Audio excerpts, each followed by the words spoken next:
Good morning students. Now today's topic बेटा हमारा lesson 8 श्रुति सम बिनार्थक की बुक एक्सरसाइज।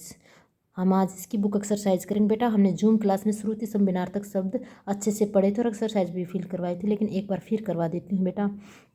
सबसे पहला क्वेश्चन है बेटा हमारा, श्रुति सम बिनार्थक शब्द क्या क्या अर्थ है।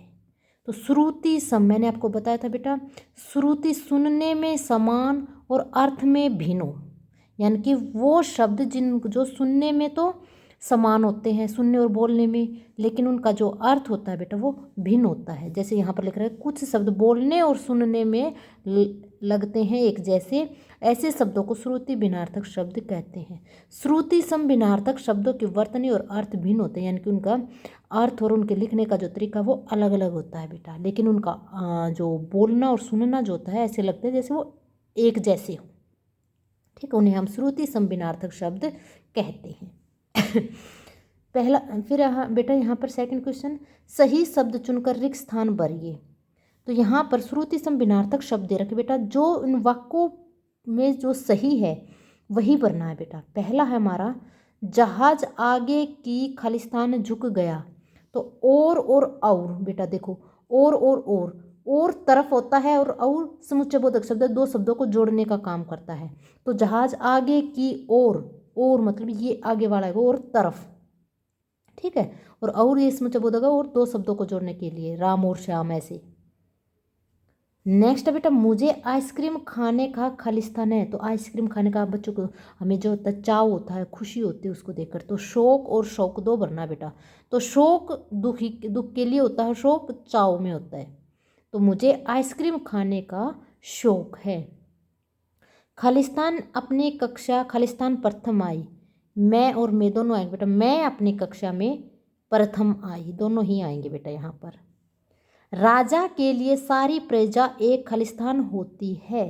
तो राजा के लिए समान और सामान वस्तु होते हैं बेटा, समान बराबर होता है। तो राजा के लिए सारी प्रजा एक समान होती है, हम ऐसे भरेंगे बेटा। नेक्स्ट है बेटा हमारा वाक्य बनाने हमने। तो पहला है बेटा मेला। तो मेला और मेला दे रखा है बेटा। तो मेला जो होता है बेटा वो कार्निवाल जैसे वो मेला होता है जहाँ पर क्या कहते हैं झूले वगैरह होते हैं, घूमने फिरने जाते हैं हम, मेला। और ये मेला है बेटा, ठीक है। मेला गंदा होता है, जैसे हमारे हाथ मैले हैं, तो इन पर वाक्य बनाएंगे। मेला, मेले में कई झूले लगे हैं। मेला, मेरे हाथ मैले हो गए। आप अपने पास से भी बना सकते हो बेटा। नेक्स्ट है बेटा पूछ और पूछ। पूछ किसी से पूछना किसी चीज़ का, और पूछ होता है पशुओं की पूछ, जो पीछे होते हैं ना, पूछ जिसको बोलते हैं। तो वाक्य बनाएंगे, हमें बड़ों से पूछकर कोई कार्य करना चाहिए, ठीक है। और लंगूर की पूंछ बहुत बड़ी है।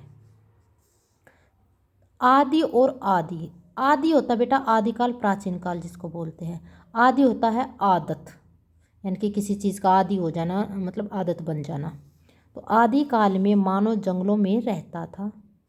मेरा शरीर प्रतिदिन व्यायाम करने का आदी हो चुका है, आदि है। ऐसे हम वाक्य करेंगे। इससे पहले बेटा आप अपने, मैंने बताया था आपको बुक से लर्न करना होगा बेटा इन अर्थों को। फोर्थ बेटा सही अर्थ से मिलान कीजिए। सुत बेटा होता है, मैंने अनेकार्थी शब्द में भी इसको बताया था बेटा। कुल वंश होता है बेटा, कुल वंश। सूत देखो बड़े की मात्रा, सूत होता है धागा। कूल जैसे बड़ा उच्चारण में आता है, कूल किनारा। पवन हवा होती है बेटा, यहाँ पर लिख नहीं रखा, बेटा लिख रहा है इसलिए आप लिख लेना पवन हवा। फिर अब पावन पवित्र, क्लियर। नेक्स्ट है और लास्ट है बेटा हमारा उत्तर। बहुविकल्पी प्रश्नों में से छाटने, उत्तर का उचित अर्थ छाटिए। तो उत्तर देखो इनमें से सभी में, चारों में क्या है, उत्तर दिशा से संबंधित है बेटा, तो पहला ऑप्शन ठीक होगा इसके लिए। दूसरा के लिए किस शब्द का प्रयोग होता है। दूसरा अन्य होता है बेटा, अन और अन्य मैंने बताया था, अन्य दूसरा। पवित्र के लिए सही शब्द छाटिए। तो पवित्र का क्या अर्थ होता है, पावन। दीन शब्द का क्या अर्थ है। तो दीन और दिन मैंने बताया था, दिन दिवस होता है, दीन गरीब होता है बेटा। इस तरह बेटा ये हमें क्या कहते हैं एक्सरसाइज फिल करने, जूम क्लास में भी मैंने इसको करवाया है बेटा, तो आपको इसको अच्छे से फिल करना। Thank you, have a nice day.